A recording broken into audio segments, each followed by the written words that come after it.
Hello friends, आप सभी का स्वागत है इस इकोनॉमिक क्लास में 11th standard economic. In previous lecture we all discuss all about the concept of barter systems and the qualities and the types of money and the evaluation of money and demonetization and concept of black money. In today's session, I will be teaching you all about the concepts of the functions of money, how many functions are of how many functions of money are there in your syllables, and their detailed information I will provide you. तो चलिए हम start करते हैं functions of money. Functions of money, कितने types के functions of money है? Total 3 है। 3 type के फंक्शंस ऑफ मनी है। पहला है primary functions, secondary functions, contingent functions. और हम पहले आज ये पढ़ेंगे कि प्राइमरी फंक्शन में कितने फंक्शन हैं, और फिर सेकेंडरी में कितने हैं, फिर कंटेंजेंट में कितने हैं। और ये आपको एग्ज़ाम में ज़रूर पूछे जाएंगे, और वो भी 5 मार्क्स के लिए पूछे जाएंगे, या फिर तुमको 2 मार्क्स के लिए डेफिनेशन जैसा भी पूछा जा सकता है। बट ये क्वेश्चन वेरी इंपॉर्टेंट है, तो ध्यान लगा के पढ़ना। सो हम लोग प्राइमरी फंक्शन से स्टार्ट करते हैं। Medium of exchange. The most important functions of money is to serve as a medium of exchange. Any commodity can be purchase or sold for the money. अब मनी का ये function है, primary function ये है कि कोई इसे primary money कहते हैं, प्राइमरी फंक्शंस कहते हैं। तो मीडियम ऑफ एक्सचेंज क्या होता है? The most important function of money is to receive as a medium of exchange and any commodity can be purchase. तो मैंने जैसे बताया आपको कि मीडियम ऑफ एक्सचेंज का मीनिंग ये होता है कि चाहे कोई भी कमोडिटी हो, वो ईजीली कन्वर्ट और परचेज हो जाना चाहिए। मेजर्स ऑफ वैल्यू और the unit of account. Unit of account में ये है कि price is the value of commodity और a service express in a term money enables to compare the price of a commodity different currency. इसका मतलब कि different देशों में, डिफरेंट कंट्रीज़ में डिफरेंट प्रकार के करेंसी यूज़ किया जाता है। सबके अलग अलग नाम हैं, और उनके वैल्यू, उनके जो नोट्स होते हैं वो अपने आप एक्सप्रेस करता है। एक यूनिट ऑफ अकाउंट एक्सप्लेन करता है, एक्सप्रेस करता है। तो डिफरेंट केसेस के, डिफरेंट कंट्रीज़ के कौन से करेंसी है मैं आपको बताती हूँ। और मैंने एक स्लाइड भी आपको दिया है, आप देखोगे वीडियो में तो आपको एक स्लाइड दिखेगा जो बहुत सारे देशों का, उसमें साथ में करेंसी का नाम भी दिया है कि कौन से देश में कौन सी करेंसी कहा जाता है। Different currency are use to express the value of commodity in the different country. India में रुपी कहा जाता है, यूएसए में डॉलर कहा जाता है, यूके में पाउंड कहा जाता है, और जापान में यान कहा जाता है। इनका नाम expenditures, all kind of asset and the liability are stated in the term of money as the unit of command.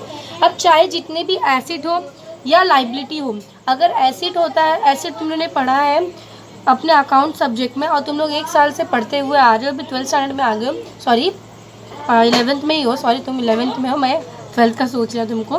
हाँ, 11th में तुमने अभी अकाउंट्स तुम पढ़ोगे, तो अकाउंट्स में देखोगे ज़्यादातर नाम एसेट लाइबिलिटी, एसेट ये होता है जो कैश में कन्वर्ट हो जाता है, और लाइबिलिटी ये हो जाता है कि हम लोग के ऊपर एक कर्ज बना रहता है, और लाइबिलिटी हम लोग को पे करना पड़ता है लोगों को। और एसेट हमारा रहता है, चाहे वो मशीनरी हो, घर हो, वो हमारा एसेट है, वो लिक्विडिटी कन्वर्ट हो जाता है कैश में। ये तुम अभी रोज़ अकाउंट में पढ़ोगे। अभी तुम्हारा चैप्टर अभी अकाउंट्स का भी चालू होगा, तो मैं उसमें एसेट और लाइबिलिटी का एक डिटेल इन्फॉर्मेशन बताऊँगी तुमको। अब आ जाते हैं हम सेकेंडरी फंक्शन को। वो हमारा प्राइमरी फंक्शन कंप्लीट हुआ। Next is secondary function. First is the standard और डिफर्ड पेमेंट। अभी डिफर्ड पेमेंट मैंने आपको पहले ही बता दिया है कि हम लोगों ने ये डिफ़िकल्टीज़ इन बाटा सिस्टम में, मैंने एक डिफाइन की तरह आपको बताया था कि डिफर्ड पेमेंट क्या होता है। डिफर्ड पेमेंट वो होता है कि हम लोग किसी से कर्ज लेते हैं और उसको हम लोग फ्यूचर में पे करते हैं, उसको बोलते हैं डिफर्ड पेमेंट। डिफर्ड पेमेंट भी तुम्हारा बार बार अकाउंट में आएगा, सारे इकोनॉमिक्स में आएंगे, तुमको पता होना चाहिए डिफर्ड पेमेंट क्या होता है। लोन लेते हैं जो हम लोग प्रेजेंट टाइम पे, पर उसका रीपेमेंट करते हैं फ्यूचर टाइम पे, उसको बोलते हैं deferred payment. Under the barter system taking a loan was easy but is the repayment was difficult, so because loan was in the form of grains, cattle etcetera, money has overcome this difficulty. अभी मैंने आपको पहले explain करने से पहले, read करने से पहले आपको बता दिया कि डिफर्ड पेमेंट बाटा सिस्टम में बहुत यूज़ होता था। हम लोग लोन तो सब लोगों से ले लेते थे, गाँव वाले जो प्रधान चारे हमारे जो गांव में रहते हैं, उनसे हम लोग लोन तो ले लेते हैं, पर उसको पे करना बहुत ज़्यादा डिफ़िकल्ट पड़ जाता था। और जब मनी का कॉन्सेप्ट अराइज हुआ हमारे इंडिया में, तो ये डिफिकल्टी ओवरकम हो गया। Payment to made be at the future date is the deferred payment by serving as a standard measure of the payment over a time money makes a boring and lending easy. और जब money का concept आया तो ये बहुत ज़्यादा easy हो गया कि हम लोन ले सकते हैं और दे सकते हैं। और लोन का सिस्टम तुम जानते हो, और वो पहले से ट्रेडिशनल वे से आते हैं कि हम लोग को ब्याज देना पड़ता है। तुम पहले सुनते थे ब्याज, और ये इसको इंग्लिश में बोलते हैं इंटरेस्ट। हमको इंटरेस्ट देना पड़ता है अगर हम लोग लोन लेंगे तो रीपेमेंट कर दे टाइम पे। अब सेकेंड है store of value. Money acts as a store of value. Money not only the satisfy want in the present but also makes the provision for satisfaction of the wants in the future। मैंने आपको पहले ही कहा था barter system का एक सबसे बड़ा difficulty ये था कि हम लोग स्टोर नहीं कर सकते थे। स्टोर इसलिए नहीं कर सकते थे क्योंकि हमारा मनी का कॉन्सेप्ट था नहीं, और हम लोग पेरिशेबल गुड्स स्टोर करके रख नहीं सकते। और फिर हम लोग इसलिए हम लोग बाटर सिस्टम में हम लोग स्टोर नहीं कर सकते पेरिशेबल गुड्स को, और वो सबसे बड़ा डिफिकल्टी था एक ह्यूमन लाइफ को सर्वाइव करने के लिए। और जैसे मनी का कॉन्सेप्ट अराइज हुआ, वंस अगेन डियर स्टूडेंट, जब मनी कॉन्सेप्ट अराइज हुआ ऑटोमेटिकली हमारे इकोनॉमिक ग्रोथ में डेवलपमेंट हुआ। और इसके लिए हम लोग मनी को स्टोर कर सकते हैं, बैंक में सेविंग कर सकते हैं। अभी तो कितने सारे ऑप्शन आ चुके हैं, इलेक्ट्रॉनिक मनी, तो हम लोग के पास ऑप्शन बहुत सारे हैं। हम लोग को ज़रूरत करेंसी, इसलिए हम लोग करेंसी को फ्यूचर टाइम में भी यूज़ कर सकते हैं, इस्तेमाल कर सकते हैं। और आजकल तो तुमको पता है अभी टेक्नोलॉजी बढ़ने की वजह से तो स्टोरेज ऑफ वैल्यू बहुत इजी हो चुका है। पर according to professor J.M. Keynes, ये प्रोफेसर है इकोनॉमिस्ट के, उन्होंने क्या कहा है कि मनी क्या है। उन्होंने सबसे बड़ा डेफिनेशन और बहुत बेहतरीन डेफिनेशन दिया है समझाने के लिए कि money is the link between the present and future. Money क्या है? Link between present and future. ये सबसे बेहतरीन कॉन्सेप्ट उन्होंने बताया है कि मनी प्रेजेंट में तो काम देता है पर फ्यूचर में भी काम देता है, और वो लिंक है, एक दूसरे के बीच में लिंक है कि प्रेजेंट एंड फ्यूचर। तो ये हमारा स्टोरेज ऑफ वैल्यू खत्म होता है। अब थर्ड है हमारा transfer of volume, transfer of value.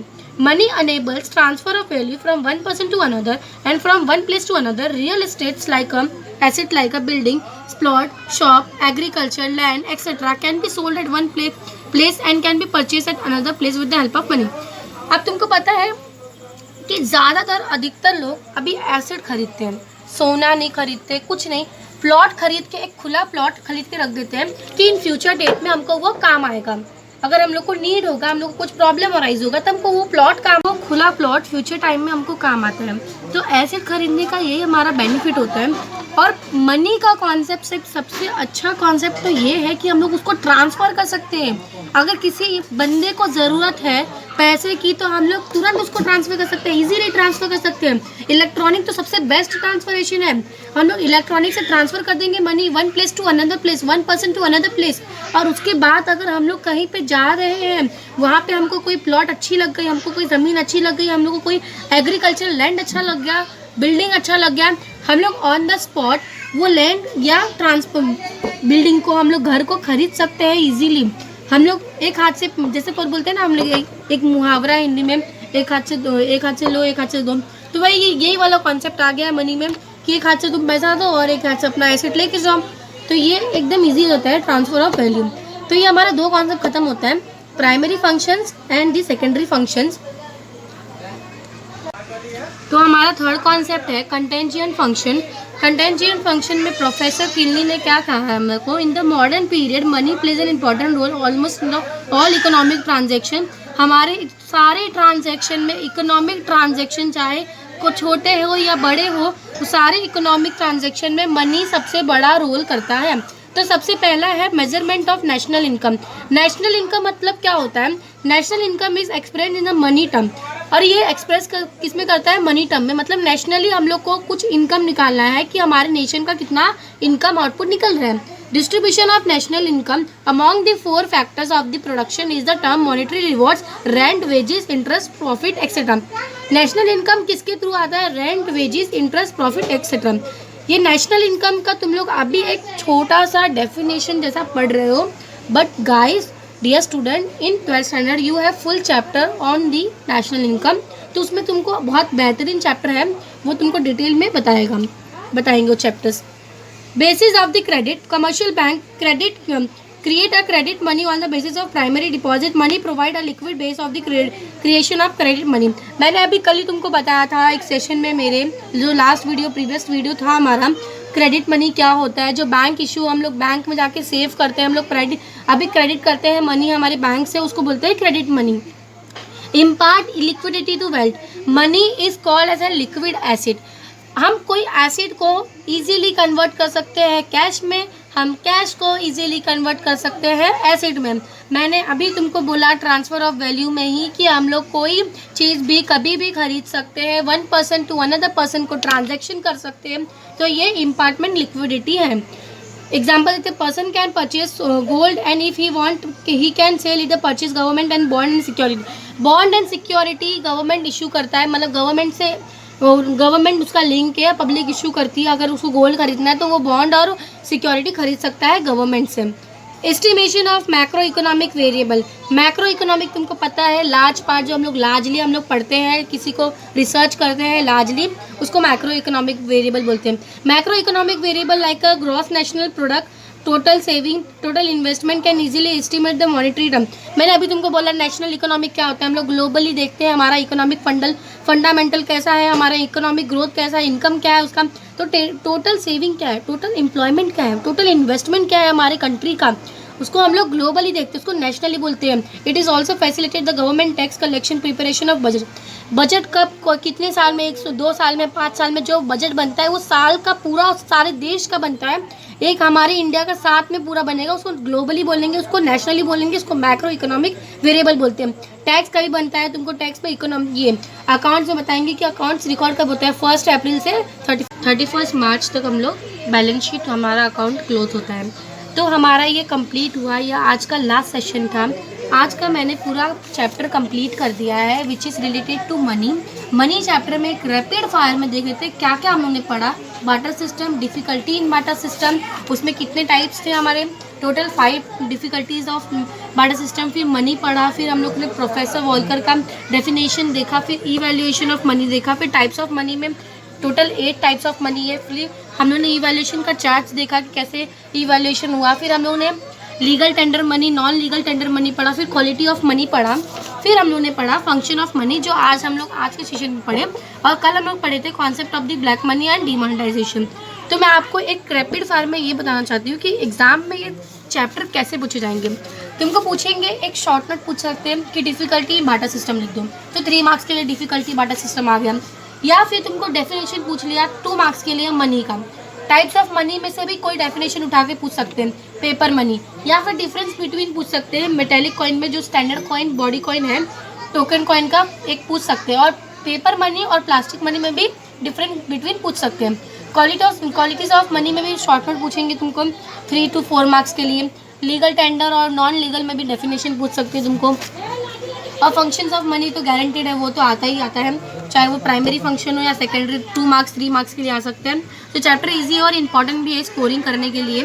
So friend, I hope आपको सारे चैप्टर्स मैंने कॉन्सेप्ट सिखाया आपको समझ में आ गए कॉन्सेप्ट, और एक क्वेश्चन है तो आपको सॉल्व करना है घर पे। तो आपको आई होप आपको वीडियो समझ में आया, तो आप कॉन्सेप्ट सॉल्व कर लोगे। और कॉन्सेप्ट सॉल्व करने में मैंने आंसर्स भी लिखा है इस पर, आप एक बार देख लो, वीडियो को पॉज करके आप ज़रा लिख लेना। और मैं आपको बताना चाहती हूँ कि मेरा नेक्स्ट वीडियो भी OCM पे आएगा। ये हमारा इकोनॉमिक का फर्स्ट चैप्टर कंप्लीट हुआ 11th स्टैंडर्ड का। So friend, thank you for watching my video, and I